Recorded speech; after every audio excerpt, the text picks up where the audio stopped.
একটু হাসলো যখন, তখন ও দেখলো যে কি দুই বাহু ওর দুইজনে কেউ একটা ধরছে। সে কিন্তু অনুভব করতে পারতেছে, তাকাইতে পারতেছে না। তখন ওই ছেলেটাকে নিয়ে গেছে পরীরা। যেটা বললো সেটা হলো আমার কলেজ লাইফের একটা ঘটনা।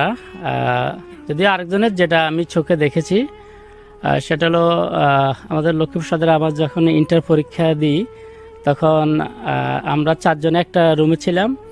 আর পাশে আমার আরও 2 গ্রাম পরের দুইটা ছেলে আরেকটা রুমে ছিল, যদিও রুমটা হয়তো 10-12 ফিট ডিস্টেন্সে ছিল। তো ওইখানের একটা ছেলে প্রায় মানে মাথা ঘুরে পড়ে যেত, আমি দেখতাম। তো আমি নিজেও যাই ওদের ওই রুমে বসতাম, পাশাপাশি রুম বা পাশাপাশি গ্রামের। সে যদি বলতাম যে ও এমন করতেছে কেন, বুঝতেছি না, ও তো একটা সমস্যা হয়েছে গত বছর সে ইন্টার পরীক্ষার্থী ছিল, কিন্তু 2-3 সাবজেক্ট দেওয়ার পরে দিতে পারে নাই। তারপর আচ্ছা কেন দিতে পারে না, কেউ আচ্ছা সেটা অন্য টাইম বলবো। তাই না, বলো আমি শুনি। তো ওই দিন আর কিছু বলে নাই। বলতেছে ওরা তাহলে ট্রিটমেন্ট করাও, যে পড়ে যাচ্ছে। আবার ও মানে কিছুক্ষণ পরে কয় না ঠিক আছে, অসুবিধা নেই, তোমরা কিছু করতে হবে না। তো একদিন রাত্রে প্রায় 1টার দিকে, ওই টাইম তো সাধারণত একটু ঘুম আসেই, স্বাভাবিক। তো শুই তো 11টা বা 11:30 শুয়ে যায়, তখন তো একটু ঘুম ধরতেছে। এখন আমি শব্দ পাচ্ছি কি, পায়ের নুপুরের যে একটা শব্দ, মানে ঝুমঝুম ঝুম করে মনে হয় যে কিছু একটা আসতেছে। তো ওরকম হালকা কানে, আবার হালকা ঘুম। তো আমি একটু ফলো করলাম যে হয়তো কিছু একটা আসছে, শব্দ শব্দ হাঁটিয়ে আসি, হঠাৎ শব্দ যেহেতু কমে গেছে, আমি একটু আবার মাঝে মধ্যে ওই যে নাড়াছাড়া দেয়, তো তখন শব্দ করে। তো আমি একটু ওই ঘরটা ছিল টিনের ঘর, ওটা ভেন্ডার বাড়িতে, এক দারোগার বাড়িতে ছিলাম লক্ষ্মীপুরে আলিয়া মাদ্রাসার সামনে। তো আমি টিনের বেড়ার ফাঁকে দিয়ে দেখলাম কিছু একজন দাঁড়াই আছে মনে হয়। এখন ওর দরজার দিকে ফিরে, তো যার জন্য আমি ক্লিয়ার দেখি না। তো আমি তাকেই আছি যে কে হতে পারে, এখন একজন নারীর মতো দেখা যায়। তখন সে আবার একটু এদিকে ফিরলো, মানে আমি যেদিক দিয়ে তাকাইছি সেদিকে ফিরলো। তখন দেখি একটা মেয়ে, কিন্তু তার পরনের যেসব পোশাক, এটা তো আসলে মানে অন্যরকম পোশাক পরা। আর ওই রুমের একটা ছেলেকে ডাকতেছে, এখন কাল আছে একটা মাসুদ নামে, আর একটা যে ছেলেটার সাথে ঘটনা করছে ওর নাম হলো শাহেদ। ওরে ডাকতেছে নাম ধরে, শাহেদ শাহেদ উঠো, আমি আসছি উঠো। তা আমি তো দেখতেছি, আমি আমার পাশের আমার রুমের যে একটা ছেলেকে আমার বেডে শোয়া, ওকে ডাকলাম, একটু উঠো তো। কি আমি উঠো, এখানে কে জানি ওরে ডাকতেছে। তো ডাকতেছে, ও তাকাবে, আমি তো দেখতেছি ও তাকাবে, আমি ওই মহিলাটা চলে গেছে।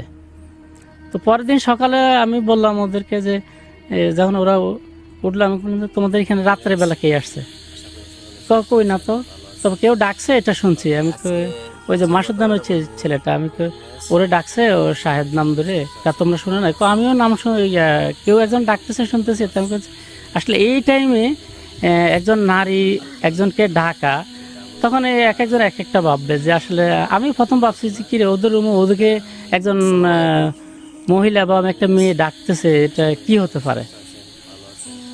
তো বলতেছে আসলে বলতে পারবো না। তা আমি বলতেছি ওই যে বলবা যে বলছো ও ঘুরে ফিরে যাচ্ছে, ঘটনাটা কি আমাকে বলো তো। তখন ও বলল যে আসলে ওই গত বছর যে পরীক্ষা দিছিল 2-3 সাবজেক্ট দেওয়ার পরে, আমরাই দুইজনে এই পরীক্ষা দেওয়ার পরে বিকেলবেলা একটু হাঁটতে বাইরে বলছিলাম। আমাদের লক্ষ্মীপুরে একটা মোটকা মসজিদ বা মোটকা দিঘি নামে একটা পরিচিত আছে জুমুরের দক্ষিণ পাশে, তো ওইদিকে যাবো বলছি। তো আমি ওরে বললাম যে তুমি যাও, আমি শার্ট নিয়ে বাইরেছি বলেই ও গেলো ওইখানে।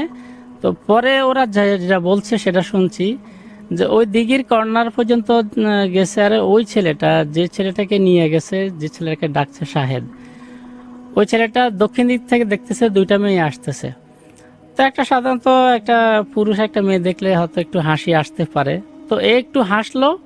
এই টাইমে আর কোনো, ওইটা তো একটা মেইন রোড, কোনো গাড়ি এদিক থেকেও যায় না, ওই দিক থেকেও আসে নাই। ওই স্বল্প টাইমে খুব কাছাকাছি আসছে, ও একটু হাসলো যখন, তখন ও দেখলো যে কি দুই বাহু ওর দুইজনে কেউ একটা ধরছে। সে কিন্তু অনুভব করতে পারতেছে, তাকাইতে পারতেছে না। তখন ওই ছেলেটাকে নিয়ে গেছে পরীরা, ওইখানে প্রায় 13 দিন রাখছে। এর ফাঁকে ওই মাসুদ ছেলেটা, ও অনেক খোঁজাখুঁজি করছে, ওরে পায় না দেখে আবার ফিরে আসছে। রাত হলো, ওদের এখানে না পাইয়া তাদের বাড়িতে চলে গেল। গ্রামের বাড়িতে, যে ওকে তো পাইতেছি না, ও এই টাইমে বাইরে হলে একসাথে ঘুরবো, কিন্তু ওরা তো পাচ্ছি না। এখন ওদের গার্ডিয়ানরা পেরেশান হয়ে গেছে, ও তো নাই নাই নাই, 1 দিন 2 দিন 3 দিন এভাবে 13টা দিন চলে গেল। পরে ওরা হয়তো কোনো কিছুর শরণাপন্ন হয়েছে যে কি হতে পারে। ও 13 দিন পরে ঠিক সেম জায়গায় ওকে রেখে গেছে। ও আসি পরে সব কিছু খুলে বললো আর কি, ওকে কোথায় রাখছে না রাখছে। এটা পরের দিন এটা যখন বলছে, দিনের বেলা শুনলাম, তো ওই রাত্রে আবার আসছে। তা আসি, তাও আমি শুনলাম ওরা ডাকতেছে। এখন ওরা কিন্তু তখন দুইজনেই খবর পাইছে, ওরা আরো বলছে খবরদার দরজা খোলা যাবে না, দরজা খুললে কিন্তু ওরে নিয়ে যাবে। তো আমি তো এগুলো দেখছি, দেখে আমি আমার বেডের একটাকে ডাকলাম যে এই যে আজকে আসছে একটু দেখো। আরে বাধ্য তো, হয়তো খারাপ মহিলা ওদেরকে ডাকতে পারে না কিছু। আমি বলছি না না, এটা অন্য কিছু হতে পারে। ও আমাকে বিশ্বাস করলো না, বাধ্য তো দেখিও না। তা আমি দেখে রয়েছি, আমি দেখছি, দেখে ওরা তো দরজা খুলে নেয়। প্রায় 1 ঘন্টা ওই পরীটা এখানে দাঁড়াচ্ছিল। আমি দেখছি কিছুক্ষণ পরে হাত নাড়াছাড়া করে আর পা নাড়াছাড়া করে, ঝুমুরগুলা বাজে, আর ওরা ডাকতেছে শাহেদ আসো শাহেদ আসো, আমি তোমাকে নিতে আসছি। তো ও 1 ঘন্টা পরে ও চলে গেল। তখন আসলে এই যে দেখাগুলো, এটা কি দেখলাম যে আসলে তখন পরে কি সত্যি